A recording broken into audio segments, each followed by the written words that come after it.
And for more reaction to Biden's address, we bring in Delaware Senator Chris Coons, a close ally of the president. Thanks so much for joining us tonight, Senator.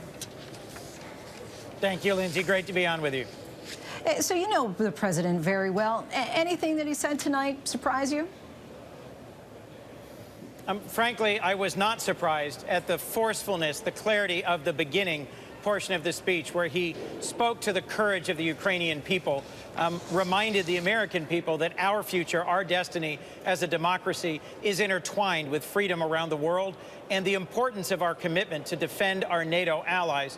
And I was encouraged by the ending of the speech, where he laid out a clear and strong unity agenda, spoke to 4 different things that should unite all Americans and all American families: concern for our veterans, support for ending cancer as we know it, the urgency of tackling both opioid and addiction crises and mental health challenges.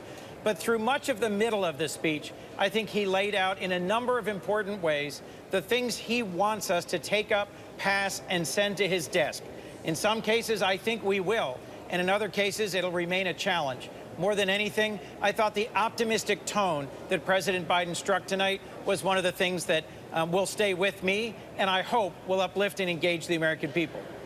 And perhaps another measure of optimism: when Biden talked about Ukraine, we saw lawmakers on both sides of the chamber repeatedly standing and clapping. What did you read from that?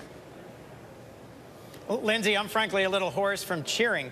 At the beginning part of it, we weren't just standing and clapping and waving Ukrainian flags, but literally full-throated cheering on the courage and the determination of the Ukrainian people.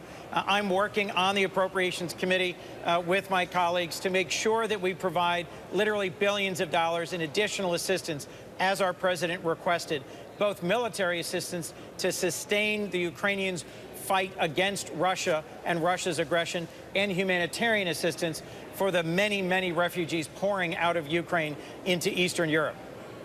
And something that we were just discussing with Mary Bruce, while we're talking about optics, Democratic Senator Joe Manchin sat with the Republican lawmakers. Why did you feel that he did that, and what message did it send? Manchin, of course, holds such a key vote right now in the Senate.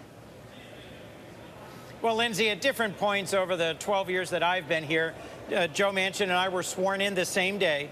There have been periods where Democrats and Republicans have sort of mixed it up and sat with each other as a sign of bipartisanship. He was one of the few doing it this year.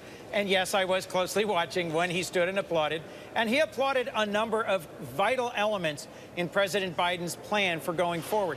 For example, reducing prescription drug prices. When President Biden memorably introduced his guest, Josh, a young man, a boy really, who's struggling with diabetes, and affording insulin, a vital medication for the 10% of Americans impacted by diabetes, I noticed Senator Manchin was cheering, applauding forcefully. There are elements of the Build a Better America plan that President Biden laid out tonight, like reducing the deficit, like funding and reforming police and policing, and dealing with prescription drug prices, that I think Senator Manchin and many other senators of both parties are able to support.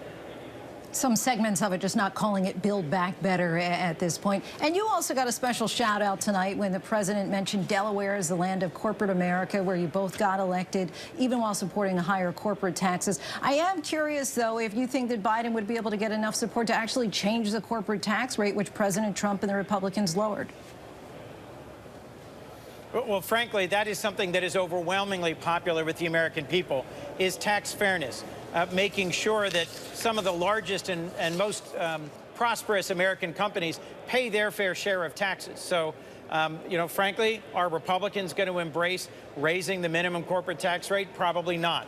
But is this something the American people want us doing? Yes. One of the things that President Biden has spoken about and stood up to is the influence of dark money, of super PACs that raise money from those who aren't paying their fair share, whether individuals or corporations, and who try and influence and shape elections in the Senate, the House, and the shape of the Supreme Court. We are about to consider President Biden's nominee, Judge Ketanji Brown Jackson, currently on the D.C. circuit. And we're already seeing campaigns against her where we don't know who's funding them and where they're coming from. That's been a feature of a number of previous Supreme Court fights. And I frankly think the American people would like to see us be both more fair in who's paying taxes and more transparent in who's funding some of these attacks. Senator Chris Coons, always appreciate you joining us and coming on the show. Thank you so much for your time tonight. Thank you, Lindsay. Hi, everyone. George Stephanopoulos here. Thanks for checking out the ABC News YouTube channel. If you'd like to get more videos, show highlights, and watch live event coverage, click on the right over here to subscribe to our channel. And don't forget to download the ABC News app for breaking news alerts. Thanks for watching.